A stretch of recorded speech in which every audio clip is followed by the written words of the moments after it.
নমস্কার বন্ধুরা, কেমন আছো তোমরা সবাই? দেখো, এটা আমার ইউটিলিটি ব্যালকনি। এখান থেকে আজকে ভিডিওটা স্টার্ট করছি। দেখো, ফ্রন্ট ক্যামেরায় কতটা ভালো লাগছে তো আমি বলতে পারবো না, লাইটের উল্টো দিক থেকে দেখছি, আশা করছি ভালো লাগছে। তো এই হচ্ছে আমাদের ইউটিলিটি ব্যালকনি, এখান থেকে ভিডিওটা শুরু করছি। আশা করছি কালকের ভিডিওটা সকলে দেখেছো। আবার বুধবারের ভিডিওতে বাকিটা আমি শেয়ার করছি কি হয়েছে আমাদের সাথে। তো ফার্স্ট যেটা জানাবার সেটা হচ্ছে, দেখো ওয়েদারটা কি সুন্দর, একদম কি বলবো 30 টাচ করছে না গরম টেম্পারেচার। তো ভীষণ প্লেজেন্ট, ভীষণ সুন্দর আবহাওয়া। এই আবহাওয়াটা সবাইকে দিতে পারলে ভালো লাগতো, বাট সবাইকে পাঠানো যাবে না। তো ওয়েভ লেন্থটা আমি সেন্ড করছি, তোমরা সব নিয়ে নিও। তোমরা ঠান্ডা ঠান্ডা বাতাস, ঠান্ডা মানে ভালোই ঠান্ডা, রাত্রিবেলা যথেষ্ট ঠান্ডা লাগছে, সকালবেলা সোয়েটার পরতে হচ্ছে। এই হচ্ছে ওয়েদার। তো চলো আজকে ভিডিওটা শুরু করছি। তো বন্ধুরা, এই ভিডিওটাতে আমি পুজোর জোগাড়টা তোমাদের সাথে শেয়ার করছি, আর এর সাথে যে ইম্পর্টেন্ট ঘটনাগুলো জীবনে ঘটেছে, মানে এই পুজো করতে গিয়ে যেই ইম্পর্টেন্ট ঘটনাগুলোর সাথে সম্মুখীন হয়েছি বা যে বাধার সম্মুখীন হয়েছি, সবটাই তোমাদের সাথে তুলে ধরবো। তো ভিডিওটা মূলত সাধারণ মানুষের জীবনযাত্রার উপরে নির্ভর করেই আমি বানাতে চলেছি। আশা করছি তোমাদের ভালো লাগবে। সানডে মর্নিং মানে পুজোর দুদিন আগে, অর্থাৎ পূর্ণিমার আগের দিন। এই জিনিসপত্রগুলো তো আগের দিনই দেখিয়েছি, কিনে এনেছি। পুজো হয়ে গেছে, পুজোর বাসন টাসনগুলো ধোবো। সবজি পাতিগুলো কিছু অলরেডি বিগ বাস্কেট থেকে এসে গেছে, সেগুলো ধুয়ে মুছে পরিষ্কার করে রাখবো। এই কটা জিনিসই অলরেডি অর্ডার হয়েছে এবং ডেলিভার্ড হয়েছে। তো চলো, প্ল্যান তো ছিল মিষ্টি ফিষ্টিগুলোও আগের দিন বানিয়ে রাখবো, বাট এই মুহূর্তে কতটা কি করতে পারবো তখন জানা ছিল না। পুজো তো হয়ে গেছে। শুরুতেই বলি, চা খাওয়ার পর প্রথমে করছি আনবক্সিং। এই আনবক্সিংটা দেখে যদি ওয়েস্ট বেঙ্গল থেকে কেউ ভিডিও দেখো, তোমরা একটু হতচকিত হবে, কারণ ওয়েস্ট বেঙ্গলের মানুষজন এই জিনিসের সাথে স্বতঃপ্রবৃতভাবে জড়িত নন, মানে এই জিনিসের সম্মুখীন কোনোদিন হননি। বিষয়টা হচ্ছে, গঙ্গা জল অনলাইন অর্ডার করতে হয়েছে। দেখো, গঙ্গা জলের ছোট ছোট বোতল, ওই কি বলবো 500-600 যেরকম আমরা জল খাই ওরকম জল আমি কিনি। তো এই 100 টাকা, 75 টাকা থেকে 100 টাকার মতো জল কিনতে হয়, কিন্তু অত কম জলে আমাদের জগন্নাথ দেবের স্নানযাত্রা হতে পারে না। তাই জন্য দরকার ছিল 5 লিটার জল। এবার 5 লিটার জল 1 লিটার করে কিনে আনতে হলে আমার কত পড়তো, ধরে নাও 500 টাকার মতো। অনলাইনে যে জলটা অর্ডার করেছি, এটা প্রয়াগরাজ থেকে জলটা গভর্নমেন্ট অ্যাপ্রুভড, এটা ঠিক আছে। গোমুখ গঙ্গা জল গভর্নমেंट अप्रूव। चलो, गंगा जल तो लगभग ही लगे। कैल्शियम मैग्नीफिशियल use in all diseases. Free of cost हम लेके आते थे जिंदगी भर, अभी पैसा देके गंगा जल खरीदा। এর থেকে আন্দাজ করতে পারো যে একটা পুজো করতে, মানে জগন্নাথ দেবের স্নানযাত্রা ঘরে পালন করতে হলে মোটামুটি খরচ কিরকম আসবে। কি আছে এর মধ্যে? কি আছে এর মধ্যে বলো। ওটা গার্বেজ ব্যাগ, ভোটিভ ক্যান্ডেল আর 3টে। না না, এটা খোলার পরে বললে হবে। আচ্ছা, আমি এই প্রসঙ্গে বলে রাখি, আমি ওয়েস্ট বেঙ্গলের লোক, বাংলা বলছি, মানে বুঝতেই পারছো বাঙাল। দ্বিতীয় কথা হচ্ছে যে আমি আমার 24 বছর বয়স থেকে 99 থেকে আমি বাস করছি উড়িষ্যাতে, এবং এই মুহূর্তে আমার 24 বছরের ছেলের চাকরি পাওয়ার সূত্রে বাস করছি ব্যাঙ্গালোরে। এই এতগুলো দিন কাটিয়ে দেওয়ার পর আমার অস্তিত্বটা ভীষণভাবে মিশ্রিত অস্তিত্ব হয়ে গেছে। সুতরাং আমার বাংলাও তত ভালো না, উড়িয়াও তত ভালো না, হিন্দিও তত ভালো না, ইংলিশ নইব নইবছ, এইরকমই মানুষটাই আমি পরিণত হয়ে। অনলাইনে জিনিসপত্র আমাকে অর্ডার করে ম্যানেজ করতে হচ্ছে, কারণ উড়িষ্যা থেকে সব জিনিস আমি নিয়ে তো দিনের বেলা তো সেদ্ধ ভাত আর ছেলের জন্য একটু বাঁধাকপির বড়ার তরকারি করেছিলাম, এবং তারপরেরটা জোগাড় যত অনলাইন অর্ডার শেষ হয় সন্ধ্যেবেলায় এই মালাটা গাঁথলাম, কেননা পরের দিন হচ্ছে পূর্ণিমা। পূর্ণিমাতে অবশ্যই স্পেশালি ভগবানের পুজো করতে হয়। এই সমস্ত করা হয়ে যাওয়ার পর মোটামুটি এইরকম একটা লুক, যে লুকটা কালকে আর চেঞ্জ হবে না, সেটা একদম স্নানযাত্রার পরেই চেঞ্জ হবে। তো এইরকমই প্ল্যানিং করে এগিয়েছিলাম মোটামুটি ভাবে। এইভাবে প্ল্যানটাকে সাকসেসফুলি আমি এক্সিকিউটও করতে পেরেছিলাম।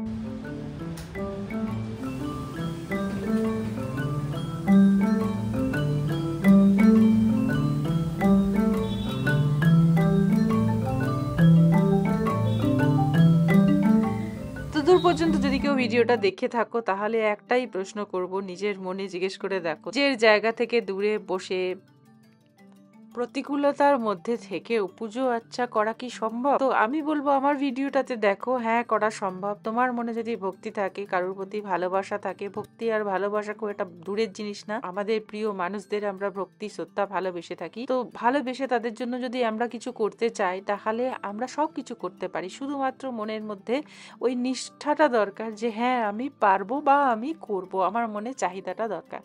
তো এইভাবেই অনলাইনে একের পর এক অর্ডার করলাম। আমার ছেলের অফিস আছে, আমি ঘরে একটা মানুষ। তোমাদের কি মনে হয় ঠাকুর সাজানো বাকি সমস্ত কাজকর্ম করা একা হাতে একটা মানুষের জন্য কতটা সহজ, ততটাই সহজভাবে আমি প্রত্যেকটা কাজ ধৈর্য ধরে করতে গেছি। যেমন কি ধরো একটা কুকার, ভোগ রান্না করতে হলে ব্রাহ্মণ মানুষরা ভগবানকে অন্নভোগ দিতে পারে, তো অন্নভোগ আমি দিতে পারি কারণ আমি দীক্ষিতও, অনেক দিন ধরে এই কাজটা করেও আসছি। রান্না করার জন্য বাসনের অভাব, তো সেটাও আমাকে অনলাইন অর্ডার করতে হয়েছে, যেটা সুবিধে ব্যাঙ্গালোরে। আমি কালকে রাত্রে অর্ডার করেছি, আজকে সকালে মিলে যাচ্ছে, বা আজকে অর্ডার করব কিছু ঘন্টা পরে এই জিনিসটা মিলে যাবে। এই একটা সুবিধার জন্যই আমি কিন্তু কাজটা করতে পেরেছি। দুনিয়া যদি আগে না যেত, এত সুবিধা না হতো যে অনলাইন সবকিছু অর্ডার করবো আর হাতের মধ্যে হাতে সবকিছু মিলে যাবে, তাহলে করা সম্ভব ছিল না। কেননা আমাদের গাড়ি খারাপ হয়ে গেছে, আমার ছেলের বেঁচে অফিস নিয়ে একটু সমস্যা আছে, তো সেই সব মিলিয়ে সবকিছু তো পসিবল নয়। চন্দনটা পর্যন্ত আমি অনলাইনে অর্ডার করেছি, তবে গিয়ে জিনিসটা মিলেছে। এবার বলো যে ভাগ্য ভালো, আমার খুব ভালো একটি চন্দন আমি পেয়ে গেছি। এইটুকু চন্দনের দাম প্রায় 400 টাকা, কিন্তু যদি আসল চন্দন হয় তাহলে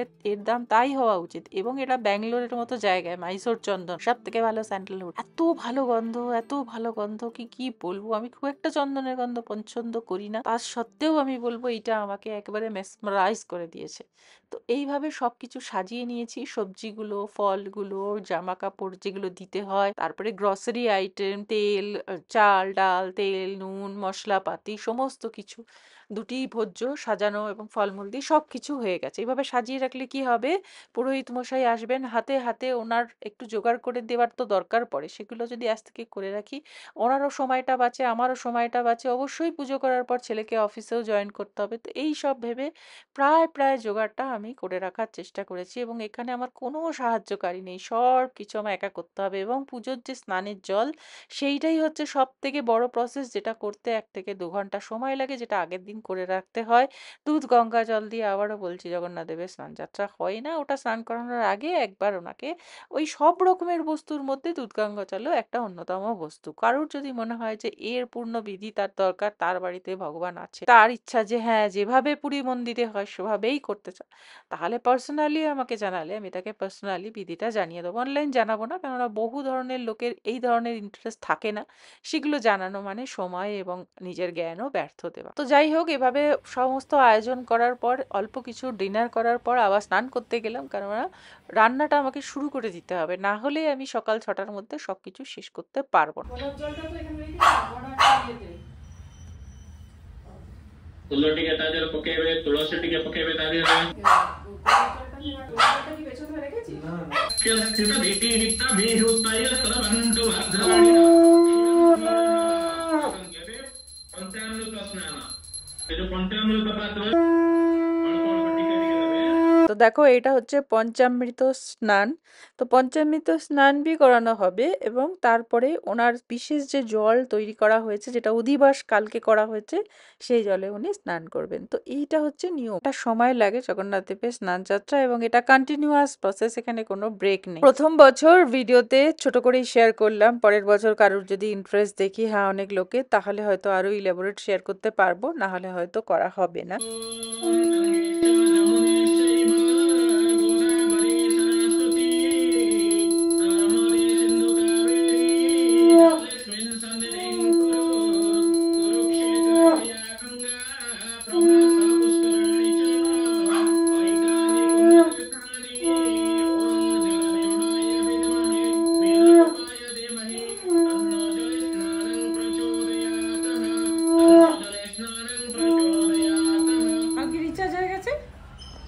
আমাকে এই ছোট বাটিতে খেতে দেয়, আর এই ঠাকুরকে এত বড় বড় বাটি থেকে এতগুলো খেতে দিয়েছে, এতগুলো খেতে দিল শেষ পর্যন্ত। আমাকে দেয় ওর ছোট্ট বাটিতে দেয় খেতে, এত কম কম খেতে দেয়, এত কম কম খেতে দেয় কেন গো? এত রান্না ভালোই করতে পারে, এতগুলো রান্না করতে পারে, আমি কম দেয় খেতে কেন? পুজো আচ্ছার পরে পোষ্যকে একটু টেক কেয়ার করতে হলো, ও বেচারি ভৌ ভৌ করেছে, এতগুলো লোক দেখেছে, এত সাউন্ড শুনেছে, তো ঘাবড়ে গেছে। তো এই হচ্ছে বিকেলের লুক, এরপরে ভগবান শুয়ে পড়বেন। এর মাঝে আর কোনো ভিডিও করা হয়নি, বাড়িতে অনেক লোকজন, বুঝতেই পারছো, কি খাওয়া দাওয়া, বাসন ধোয়া, এসব করতে করতে সময়টা চলে গেছে। তো আজকে পরের দিন রিভু অফিস চলে যাচ্ছে, আর ওয়েদার রিপোর্ট যে তোমাদের কি দেবো আমি বুঝে উঠতে পারছি না। এই দরজাটা খোলা মানে পুরো দার্জিলিং এর দরজা খোলা, মনে হচ্ছে যেন একটু পাহাড়টা সামনে দেখা গেলেই হয়, এতটাই ঠান্ডা, এতটাই ঠান্ডা। আমি ওটাই বলছিলাম যে তুই এই দেখো, ক্যালপল দিতে হচ্ছে, ওর জ্বর হয়েছে, তো কোটটা পরে যেতেই পারতো, সোয়েটার পরে যেতে পারতো, বাট পরবে না, জানি না কেন। তো যাই হোক, এরপরে ঘরে এই পোষ্য দেখছো, পোষ্য একটু অবাক হয়ে যায়, কারণ রোজ তো অফিস যায় না, মাঝে মাঝে যেতে হয়। তো পোষ্যকে আবার একটুখানি সেটেল ডাউন করার পরে অবশ্যই ঘরে কতখানি কাজ থাকতে পারে আন্দাজ নিতেই পারো। এই মুহূর্তে ওর জন্য সময় আমার হাতে নেই। পুরোহিতের এই সমস্ত জিনিসগুলো গুছিয়ে রাখা হয়ে গেছে অলরেডি, এবং সমস্ত বাসনপত্রও আমি তুলে নিয়েছি। খালি এই জায়গাটা পরিষ্কার করলে আমার কাজটা হয়ে যায়। সময় মোটামুটি 11:30টার মতো বাজে। অ্যাকচুয়ালি ওপরে চাদর টাদরগুলো পাল্টাতে হবে, ঘর অনেকবার মুছতে হয়। তবে হ্যাঁ, স্বীকার করো কি মোটামুটিভাবে সমস্ত জিনিস আমি সেটেল করে ফেলেছি। এই একটা সুবিধা আমার হয়েছে। তো আর তো আজকে কিছু আলাদা করে রান্না করার নেই। কালকের যা কিছু অল্প আছে সেগুলো তো হয়ে যাবে। যেগুলো করতে হবে সেগুলো হচ্ছে গাছে জল দিতে হবে। রোদ্দুর আছে কিন্তু হাওয়াও আছে। তো এই ধরনের পরিস্থিতিতে এবার আমাকে এদের যত্ন করতে হবে। তো আমার সেক্টরে সেক্টরে এরকম কাজ তোমাদের সাথে আবারও শেয়ার করব। আমি আশা করছি হয় স্কুবি, নয় গাছপালা, নয় ভগবান, নয় আমার আদার্স যে অ্যাক্টিভিটি আছে, কিছু না কিছুর সাথে তো তোমরা নিজেদেরকে রিলেট করতে পারবে এবং আমার সাথে বন্ধুত্ব করতে কোনো অসুবিধা হবে না। হয়েছে? তাহলে করে নিচ্ছিস যে? না, ওর ঠান্ডা লেগেছে কিনা সেটা তো বড় কথা না, ওর কথা করে নিচ্ছিস কেন? ওকে আমি অনেক আদর করেছি, এতক্ষণ ধরে আমার কাছে শুয়েছিল, বদমাইশি করছে। কিরকম ফ্লাইটটা হলো? শেষ। তো এই মুহূর্তে আকাশে খুব ঝলমলে একটা রোদ্দুর আছে, আর আমার ভিডিও রিটার্নটাও শেষ হয়ে গেছে। তো আজকে আমি শেয়ার করলাম আমাদের জগন্নাথ দেবের স্নান যাত্রা ওই দিনের ভিডিওটা। তো আশা করছি তোমাদের আমার ভিডিও ভালো লাগছে। যদি ভালো লাগে প্লিজ সাবস্ক্রাইব করো, একটু শেয়ার করো, আর একটু আমাকে এনকারেজ করো যাতে আমি আরো ভিডিও বানাতে পারি। আজকের মতো এখানেই রাখছি, টাটা।